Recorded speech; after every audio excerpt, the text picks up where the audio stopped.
नमस्कार, जय हिंद। स्वागत है आप सभी विद्यार्थियों का आपके अपने यूट्यूब प्लेटफॉर्म उदय एजुकेशन में। विद्यार्थियों से में बात करेंगे कक्षा 8 बोर्ड परीक्षा 2023 की दृष्टि से इम्पोर्टेंट आपके विज्ञान विषय के पेपर के बारे में, जो कि आपके आने वाले बोर्ड परीक्षा की दृष्टि से वेरी वेरी मोस्ट इम्पोर्टेंट रहेगा और आप सभी विद्यार्थियों के लिए पेपर वरदान साबित होने वाला है।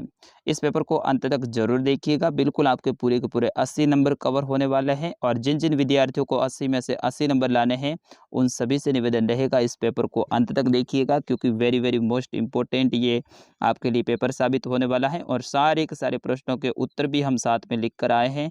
जिन प्रश्नों के उत्तर आपको याद नहीं है तो यहाँ से आपको उत्तर भी याद हो जाएंगे, तो इसके लिए आपको वीडियो को अंत तक जरूर देखना पड़ेगा। विद्यार्थी इस पेपर को डाउनलोड करना है तो भी मैं बीच में बताने वाला हूँ कि कैसे डाउनलोड करना है, तो इसके लिए आप वीडियो को पूरा देखिएगा। और हाँ, हमारा एक और दूसरा चैनल है, उसको सब्सक्राइब नहीं किया तो उसको भी सब्सक्राइब कर लीजिएगा। उसका नाम है माजिसा एजुकेशन। उसके ऊपर भी आपके कक्षा 8 की तैयारी करवाई जाती है। चलिए, सबसे पहले यहाँ पे देखिए, आपको समय है वो 2.5 घंटे का दिया जाएगा और आपका पूर्णांक है वो 80 नंबर का रहेगा। यानी 80 में से 80 पूरे नंबर आपको विज्ञान में लाने हैं, तो इस पेपर को अंत तक देखना पड़ेगा। चलिए, सबसे पहला आपका खंड है वो है खंड अ। इसके अंतर्गत पहला प्रश्न देखिए, निम्नलिखित बहुविकल्पी प्रश्नों का सही उत्तर सामने स्थित कोष्टक में दीजिए। यानी अवसाद वाले आपके प्रश्न आने वाले हैं 15 और उसके उत्तर आपको देने हैं कोष्टक में। चलिए, पहला प्रश्न देखिए, खरीफ की फसल है, इनमें से आपको बताना है कि खरीफ की फसल कौन सी है। गेहूं, मटर, मक्का, चना। तो विद्यार्थियों, मक्का है ये आपके खरीफ की फसल है, बाकी गेहूं, मटर, चना ये सारी की सारी रबी की है। तो बिल्कुल ऑप्शन नंबर स रहेगा इसका सही उत्तर। चलिए, अगला प्रश्न है दूसरा कि मलेरिया रोग का वाहक है, यानी मलेरिया रोग है वो किसके कारण से होता है। तो मादा एनाफ्लेज मच्छर के काटने से होता है। तो ऑप्शन नंबर अ रहेगा इसका सही उत्तर। विद्यार्थी ध्यान रखना, मलेरिया रोग किसके कारण होता है। मादा एनाफ्लेज मच्छर के कारण। चलिए, अगला प्रश्न है संश्लेषित रेशा है, इनमें से आपको बताना है कि संश्लेषित रेशा कौन सा है। तो आपका नाइलॉन हो जाएगा। ऑप्शन नंबर ब रहेगा इसका सही उत्तर। विद्यार्थियों, इस पेपर को डाउनलोड करना है तो गूगल में जाके आपको सर्च करना है udaystudy.com। क्या करना है, udaystudy.com। तो वहाँ पे हमारी वेबसाइट आएगी और वेबसाइट में क्लास 6 to 10th वाला ऑप्शन मिलेगा, वहाँ से आप डाउनलोड कर सकते हैं। लेकिन पहले इस वीडियो को देखिए, बाद में कैसे डाउनलोड करना है मैं आपको पूरा पूरा समझाऊंगा। अगला प्रश्न है कि निम्नलिखित में से किसको पीटकर चादरों में परिवर्तित किया जा सकता है। तो बिल्कुल चांदी होती है, उनको अपन जितना पीटेंगे वो पतली चादर के रूप में परिवर्तित हो जाएगी और उससे अपन तार वगैरह भी बना सकते हैं। तो चांदी हो जाएगा इसका सही उत्तर। चलिए, अगला 5वां देखिए, समाप्त होने वाले प्राकृतिक संसाधन है, इनमें से आपको बताना है कि समाप्त होने वाले प्राकृतिक संसाधन है वो कौन कौन से हैं। सूर्य का प्रकाश, वायु, जल, पेट्रोलियम। तो देखिए, सूर्य का प्रकाश है, आज अपन जितना यूज करेंगे उतना ही कल मिल जाएगा। वायु भी और जल भी। लेकिन पेट्रोलियम है ये समाप्त होने वाले हैं। प्राकृतिक संसाधनों की बात हो रही है, तो ऑप्शन नंबर द रहेगा इसका सही उत्तर। चलिए, अगला प्रश्न है प्रश्न संख्या आपका 6, वन उन्मूलन का कारण है। तो वन उन्मूलन का कारण क्या है, इसमें आपका उपयुक्त सभी हो जाएगा। कृषि के लिए वनों को काटना, ईंधन के लिए लकड़ी जलाना और दवा नल और भीषण सूखा, ये भी आपके वन उन्मूलन का कारण है। उन्मूलन का मतलब होता है वन नष्ट करना।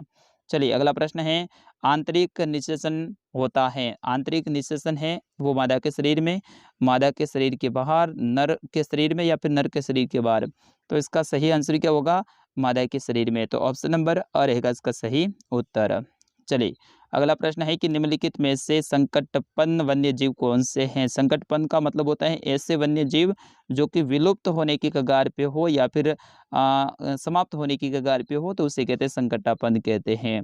तो विद्यार्थियों, काले हिरण है वो लगातार इसकी संख्या कम हो रही है, तो संकटपन्न हो जाएंगे आपके काले हिरण। ऑप्शन नंबर स रहेगा इसका सही उत्तर। अगला प्रश्न देखिए विद्यार्थियों, नवा प्रश्न है कि मशीनों में बॉल बेरिंग का उपयोग किया जाता है। मशीनों के अंदर जो बॉल बेरिंग है उसका उपयोग कहाँ पे होता है विद्यार्थियों, किस कारण से होता है, किस काम के लिए होता है। घर्षण को कम करने के लिए, ऑप्शन ब है घर्षण को बढ़ाने के लिए, ऑप्शन स है क्षेत्रफल बढ़ाने के लिए और ऑप्शन द है दाब बढ़ाने के लिए। तो विद्यार्थियों, आपने पढ़ा होगा, इसका सही आंसर क्या होगा, घर्षण को कम करने के लिए बॉल बेरिंग का उपयोग किया जाता है। और ये प्रश्न आपके बोर्ड की परीक्षा में छपने वाला है, अच्छे से याद करके जाइएगा। चलिए, 10वां प्रश्न है कि निम्न में से किस वाग ध्वनि की आवृत्ति न्यूनतम होने की संभावना है। तो छोटे लड़के की, ठीक है ना। तो ऑप्शन नंबर ब रहेगा इसका सही उत्तर। बढ़ते हैं अगले प्रश्न की ओर। प्रश्न संख्या 11, विद्युत का सुचालक है यानी लाइट है वो किसके अंदर एक जगह से दूसरी जगह पे चले जाएगी। तो इसमें आपका ऑप्शन नंबर सर रहेगा लोहा। लोहे का एक सिरा है, यहाँ पे अगर अपन विद्युत का करंट जोड़ते हैं तो दूसरे सिरे यहाँ तक पहुँच जाएगा। बाकी लकड़ी में ऐसा नहीं होगा, प्लास्टिक में नहीं होगा। चलिए अगला प्रश्न है प्रश्न संख्या 12, कि जब कांच की सड़ को रेशम के कपड़े से रगड़ते हैं तो सड़ में क्या होता है। तो उसमें क्या होता है, धनावेशित हो जाता है और कपड़ा है ऋणावेशित हो जाता है, धन और ऋण आवेशित। चलिए अगला प्रश्न है प्रश्न संख्या 13। प्रश्न बहुत ज़्यादा है, सारे के उत्तर भी बताने हैं, तो मैं फटाफट बता रहा हूँ, नहीं तो वीडियो बहुत ज़्यादा लंबा हो जाएगा। भूकंप का आने का कारण क्या होता है। ईश्वर का प्रकोप, अतिवर्षा, पृथ्वी की प्लेटों में गतियां होना या फिर ग्रह की गति। तो भूकंप है वो पृथ्वी के अंदर क्या होती है विद्यार्थियों, कई सारी प्लेटें होती हैं और उन प्लेटों में क्या होता है अचानक से हलचल हो जाती है किसी कारणवश से, और जब हलचल होती है तो बाहर तक उसका कंपन उत्पन्न होता है और भूकंप आता है। तो ऑप्शन नंबर सर रहेगा पृथ्वी की प्लेटों की गतियों में कंपन होना। चलिए अगला प्रश्न है कि लाल ग्रह के नाम से कौन से ग्रह है वो जाना जाता है। तो लाल ग्रह है वो अपन मंगल को ही कहते हैं।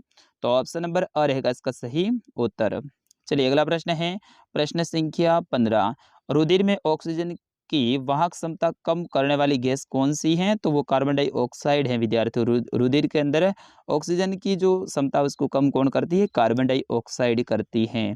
चलिए बढ़ते हैं दूसरे प्रश्न की ओर। अब आ रहा आपका दूसरा प्रश्न, वेरी वेरी मोस्ट इंपॉर्टेंट है, जो कि आपको खाली जगह से संबंधित है। तो यहाँ पे देखिए, उचित शब्द साट कर रिक्त स्थान की पूर्ति कीजिए। ऊपर शब्द दे रखे हैं, इन्हीं में से आपको रिक्त स्थान की यानी खाली जगह की पूर्ति करनी है। देखिए इसमें पहला देखिए, फलीदार पौधों की जड़ों में राइबोबिजियम पाए जाते हैं। तो इसमें आपका ये वाला हो जाएगा राइजोबियम पाए जाते हैं। दूसरा देखिए, टाइफाइड बैक्टीरिया के द्वारा फैलता है। तो यहाँ पे इसका आपका बैक्टीरिया लेना है, यहाँ से देखिए ये बैक्टीरिया हो गया। तीसरा देखिए, थर्मोसेटिंग प्लास्टिक का उदाहरण बेकेलाइट होता है, ठीक है ना। तो इसमें आपका बेकेलाइट हो जाएगा। धातुएं ऑक्सीजन से क्रिया कर धात्विक ऑक्साइड बनाती हैं, बिल्कुल धात्विक ऑक्साइड हो जाएगा। यहाँ पे देखिए दे रखा है। पांचवा है पेट्रोलियम जीवाश्म ईंधन है। छठा है प्रवासी पक्षी सुदूर क्षेत्रों से मौसम परिवर्तन के कारण पलायन करते हैं। जैसे कि अपने यहाँ पे कुर्जा आती है, मौसम के अनुसार आती है। बारिश का मौसम जब जाता है और सर्दी का मौसम जब लगने लगता है तो उस समय पे यहाँ पे प्रवासी पक्षी कुर्जा आती है, तो वो मौसम के अनुसार परिवर्तन करती है, पलायन करते हैं। अगला देखिए, टेड पोल का वयस्क में रूपांतरण कायांतरण कहलाता है, ठीक है ना। ये वेरी वेरी मोस्ट इंपॉर्टेंट है विद्यार्थियों। टेड पोल का वयस्क में रूपांतरण करते हैं, उसे अपन क्या कहते हैं, कायांतरण कहते हैं, ठीक है ना। इसका आप ध्यान रखना, ये मोस्ट इंपॉर्टेंट है। और आठवां आपका हो जाएगा, जूतों के तले घर्षण के कारण घिस जाते हैं। यानी जूते होते हैं, उनके जो तलिया होता है जिसको अपन तले कहते हैं, तो वो क्या होता है, घर्षण होता है ना अपने पैरों के अंदर जब चलते हैं, उस कारण से वो घिसते हैं। इंग्लिश मीडियम वाले विद्यार्थी हैं तो वो आप देख सकते हैं, आपके लिए भी यहाँ पे प्रश्न दे रखा है। अच्छे से आप जब इस पेपर को डाउनलोड करेंगे तो वहाँ से आपको इनके पूरे पूरे प्रश्न मिल जाएंगे। चलिए तीसरा प्रश्न है, यदि सही कथन है तो आपको टी लगाना है और गलत कथन है तो उसके आगे आपको एफ लगाना है। ये भी मोस्ट इंपॉर्टेंट प्रश्न रहेगा। तो यहाँ पे सही और गलत आपको बताना है। तो अवांछित या फिर अप्रिय ध्वनि को संगीत कहते हैं, ये गलत बात है, तो एफ लगा दो। सजातीय आवेश एक दूसरे को आकर्षित करते हैं, सजातीय है एक दूसरे को आवेश आकर्षित करते हैं, ये भी गलत बात है, तो इसमें एफ लगा दो। पृथ्वी सौर परिवार का सबसे छोटा ग्रह है, ये तो गलत बात है। सौर परिवार का सबसे छोटा ग्रह तो नहीं है पृथ्वी, तो इसके लिए भी आप एफ लगा दो। आसुत जल में विद्युत धारा का चालन होता है, बिल्कुल गलत है, आसुत जल में नहीं होता है, तो एफ लगा दो। और क्लोरोफ्लोरोकार्बन एक प्रदूषक गैस है, सही बात है, तो टी लगा दो। लोहे में संचारित होने या फिर जंग लगने की प्रवृत्ति होती है, यह भी सही बात है, लोहे के अंदर जंग लगता है जिसको अपन काट कहते हैं। और प्रोजेक्ट टाइगर बाघ के संरक्षण से संबंधित ये एक योजना है, तो बिल्कुल ये भी सही है, तो इसके लिए आप टी लगा दीजिएगा। बढ़ते हैं अगले प्रश्न की ओर। प्रश्न संख्या 4, कॉलम अ को कॉलम बी से मिलान करना है। जैसे कि रबी की फसल इनमें आपको छांटनी थी, तो गेहूं और चना होती है विद्यार्थियों, ये रबी की फसल होती है, ध्यान रखना, गेहूं और चना। एक प्रोटोजोआ जनित रोग कौन सा है, मलेरिया। मलेरिया का कारक है ये प्रोटोजोआ जनित रोग है। कपास, कपास क्या है? प्राकृतिक रेशा है, ठीक है ना, प्राकृतिक रेशा क्या है? कपास है। डीजल क्या है? मोटर ईंधन है, यानी गाड़ी चलानी है तो उसके अंदर अपन क्या करते हैं? डीजल डालते हैं, तो मोटर ईंधन हो जाएगा। और अंडाणु उत्पादित होते हैं तो ये अंडाशय में, ठीक है ना, इस तरह से आपको ये बताने हैं।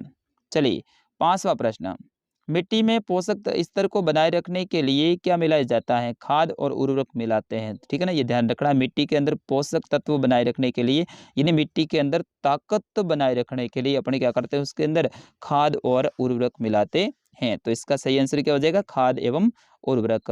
6वां प्रश्न देखिए, कैरम खेलते समय कैरम बोर्ड पर घर्षण कब करने के लिए किसका उपयोग किया जाता है विद्यार्थियों?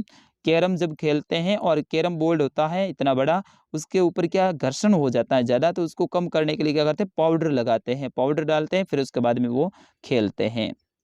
7वां देखिए, किसी एक ध्वनि प्रदूषक का नाम बताइए। ध्वनि प्रदूषक का मतलब होता है आसपास के जो वातावरण है उसमें आवाज़ बहुत ज़्यादा करता है, तो टीवी करता है।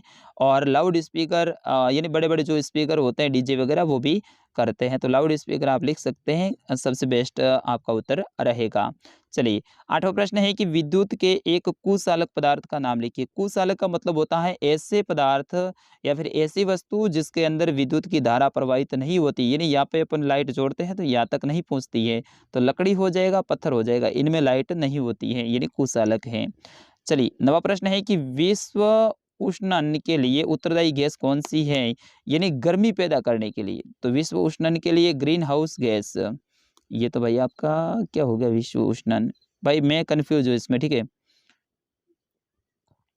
अगला प्रश्न देखिए, प्रश्न संख्या 10, आप गर्मियों के लिए सूती एवं संश्लेषित रेशे में से किस रेशे के कपड़े बने खरीदेंगे और कारण बताइए? तो गर्मियों में भाई बात हो रही है, तो गर्मियों में तो हम क्या करेंगे? सूती वस्त्र ही खरीदेंगे। कारण क्या है? सूती वस्त्र संश्लेषित वस्त्रों की अपेक्षा कम ऊष्मा अवशोषित करते हैं। संश्लेषित होते हैं वो क्या करते हैं? ज़्यादा से ज़्यादा गर्मी को है वो खींचते हैं और कपड़े को और अपने शरीर को और पूरे को गर्म कर लेते हैं, लेकिन सूती कपड़े होते हैं वो ऐसा नहीं करते हैं। दूसरा क्या लिखोगे? सूती वस्त्र पसीने को अवशोषित कर लेते हैं, यानी पसीना भी निकलता है तो उसको भी है ना, सूती कपड़े उसके अंदर अपने आप खींच लेते हैं। और अगला प्रश्न है प्रश्न संख्या 11, धातु और अधातु में कोई 3 अंतर बताइए। धातु ठोस होते हैं जबकि अधातु है ठोस, द्रव, गैस तीनों में हो सकते हैं। ठोस कैसे? जैसे पत्थर। द्रव कैसे? जैसे कि पानी। और गैस, गैस तो गैस ही होती है, आपको पता ही है। धातु में चमक होती है जबकि अधातु में चमक नहीं होती है। धातु में तन्यता का गुण पाया जाता है, यानी उसको खींच के अपन लंबा कर सकते हैं। और विद्युत के सुचालक होते हैं, लाइट भी चलती है। जबकि अधातु में तन्यता के नियम नहीं होते हैं, जैसे कि पत्थर को अपन खींच के बड़ा थोड़ा ही करेंगे, वो टूट जाएगा। और ये कुचालक होते हैं विद्युत के, ये भी आपको ध्यान रखना है। प्रश्न संख्या 12 है कि संगमरमर के फर्श पर साबुन के पानी से भरी बाल्टी उलट जाए तो फर्श पर आपके लिए चलना आसान होगा या फिर कठिन? उत्तर का कारण भी बताइए। भाई साबुन से भरी बाल्टी गिर जाए तो फिर अपने तो दांत टूटने निश्चित हैं।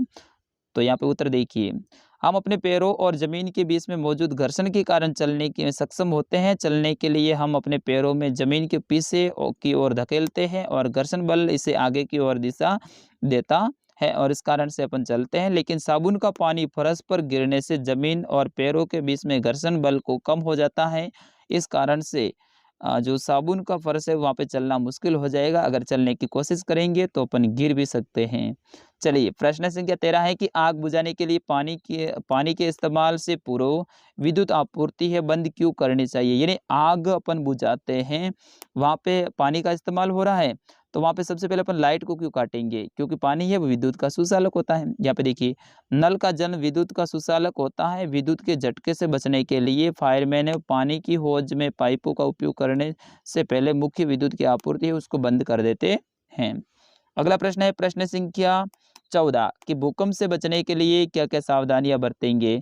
तो भूकंप से बचने के लिए क्या करेंगे? भूकंप के समय आप अगर घर के बाहर हैं तो उसी इमारतों और बिजली के पोल से दूर रहना पड़ेगा।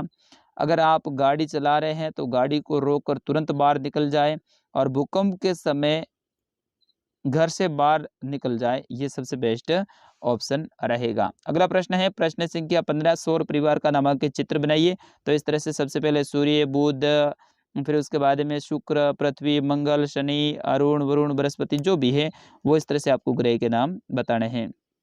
अगला प्रश्न है प्रश्न संख्या 16 कि सीएनजी और एलपीजी का ईंधन के रूप में उपयोग करने से क्या लाभ है। इनके उत्तर आप देख लीजिए, थोड़े बड़े हैं तो मैं अब नहीं पढ़ूंगा, अब सारे प्रश्न फटाफट बताऊंगा क्योंकि वीडियो लंबा हो गया है। नर जनन तंत्र का नामांकित चित्र बनाइए, तो नर जनन तंत्र का आपको नामांकित चित्र बनाना है। फिर उसके बाद में खरपतवार किसे कहते हैं, खरपतवार का नियंत्रण कैसे किया जाता है समझाइए। या फिर सिंचाई किसे कहते हैं, जल संरक्षित करने वाली कोई दो सिंचाई विधियों के नाम बताइए। विद्यार्थियों ये दो प्रश्न आपके बोर्ड की परीक्षा में 101% आएंगे, स्टार लगा दीजिएगा, याद करके जाना पड़ेगा आपको, अगर नहीं जाओगे तो बाद में पछताओगे। खरपतवार किसे कहते हैं और सिंचाई किसे कहते हैं, ठीक है ना। ये दो प्रश्न आपको अच्छे से तैयार करके जाना है, इनका उत्तर बड़ा है, पेपर आप डाउनलोड कर लेना और वहां से इन प्रश्नों के उत्तर याद कर लेना। अगला प्रश्न है कि वनो उन्मूलन का अर्थ बताइए और इसके कारणों का उल्लेख कीजिए। या फिर रेड दाता पुस्तक क्या है, किन्हीं दो संकटपन जंतुओं के नाम लिखिए। ये भी दोनों ही वेरी वेरी मोस्ट इंपॉर्टेंट प्रश्न रहेगा, ये भी आपके बोर्ड की परीक्षा में पक्का सपने वाला है, मुझे गारंटी के साथ में पूरा विश्वास है। तो बिल्कुल इन प्रश्नों को भी आप अच्छे से याद करके जाइएगा।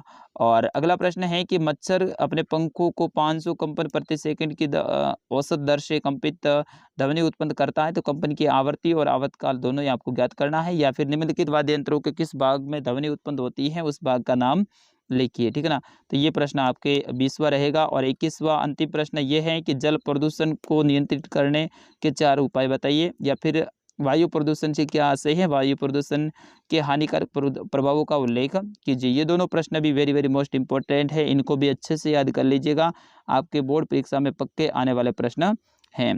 तो विद्यार्थियों ये था कक्षा 8 का आपके विज्ञान विषय का पेपर।